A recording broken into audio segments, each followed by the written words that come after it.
What if I told you the best singular World Cup performance is not held by Messi, Ronaldo, Mbappe, or even Pele himself, but instead by a Frenchman who only played in one singular World Cup where he scored the record of 13 goals in a single tournament?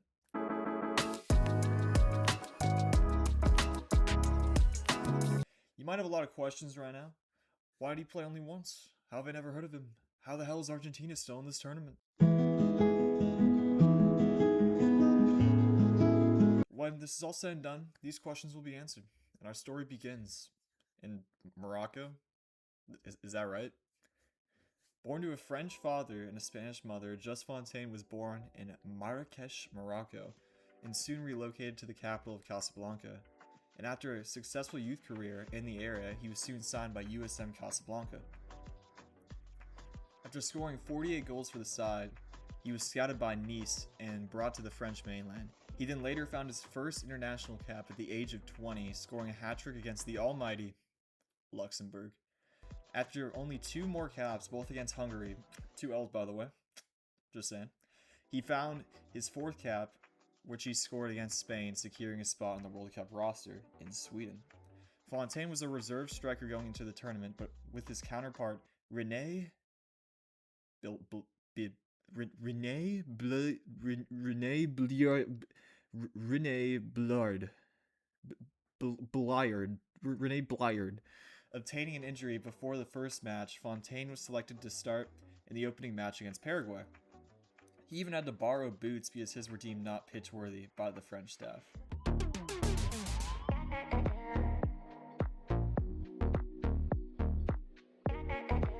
In France's first match of the group stage, they found themselves trailing 1-0 after the opening goal in the 20th minute.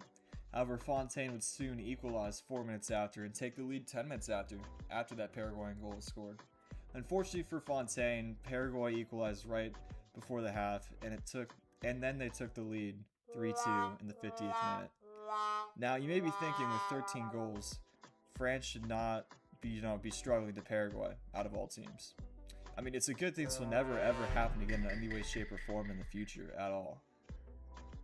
Then there was a miracle from Jesus Christ himself. The Paraguayans forgot how to defend, and they were as open and as wide as the entire length of the Golden Gate Bridge. And they conceded 5 goals. And Fontaine scored one of them. After a questionable performance on both sides, France soon met the most functional and stable nation to ever exist, Yugoslavia.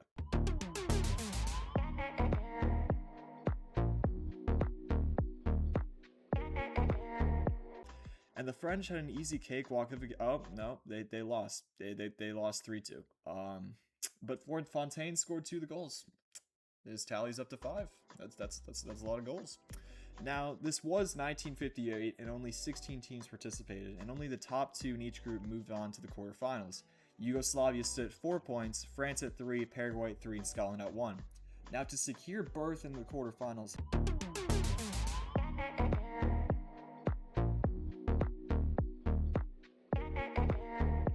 France had to beat Scotland, which I'm not even going to drag this one out. They did 2-1, and Fontaine scored. Sorry, Scotland. Yes, it's just like, yeah. Now, this was when the tournament got real. Okay. France would have to face the mighty, impenetrable giant of Northern Ireland.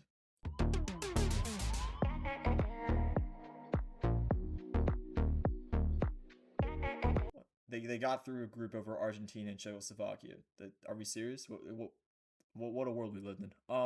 After a brace in the absolute demolition of this fake Ireland, 4-0, Fontaine was sitting at 8 goals, as much as Bappé and Lionel in this year's tournament. You may be thinking he needs 5 more goals in 2 games. France must have won this No, they did not win at all. They were put in their place by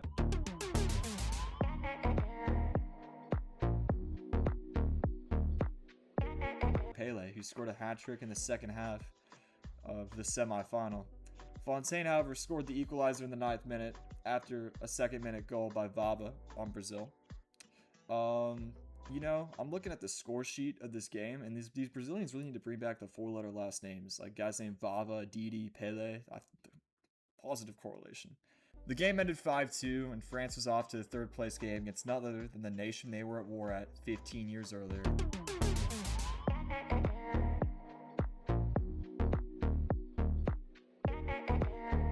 Fontaine, wanting to make up for the tragic defense of his homeland, decided to make this game personal, or I at least assume so, because that game he scored 4 goals.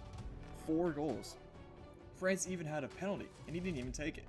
2 in the first half, 2 in the second, and just like that, West Germany was hit by the Spirit of Napoleon, losing 6-3 at the hands of the French. Overall, Fontaine had the greatest individual campaign in World Cup history. 6 games, 13 goals, and he wasn't even supposed to start or play much at all in the tournament. He only had 4 call-ups before the tournament even began. You may be asking, if he had this performance, why wasn't he called up again to the next World Cup? Knee surgery. Fontaine had a recurring double leg fracture, and after his second time, the injury was too much to bear, and he retired early in 1962 at the age of 28, just before the next World Cup. His story was cut short, but his legend lives on. He soon returned to his club Reims after... Reims? One second. Pronunciation? Reims. Rons. Reims. Rons. Reims. Rons. Again. His story was cut short, but his legend lives on. He soon returned to his club Reims after being sold by Nice 2 years earlier in 1956. And when everything was all said and done, he won 3 league titles with Reims, 1 with Nice, and a French Cup for both of them. His goal tally was extremely impressive with 131 goals in 131 appearances for Reims. Reims? Oh my. Hey, 1-to-1 ratio. Cementing him as a club legend and 52 goals and 83 appearances at Nice as well. After his career-ending injury, he went on to coach PSG to the top of the French pyramid, securing their top flight status. He coached his home nation of Morocco to a 3rd place finish in the Africa Cup of Nations in 1980, and he was also able to coach the French national team for a short period of time in 1967, and a short tenure at Toulouse as well in the 80s. He passed away on March 1st, 2023, cementing him as one of the greats in football history. If you enjoyed this video and like to watch something totally unrelated, I have some videos for you right here. Click above.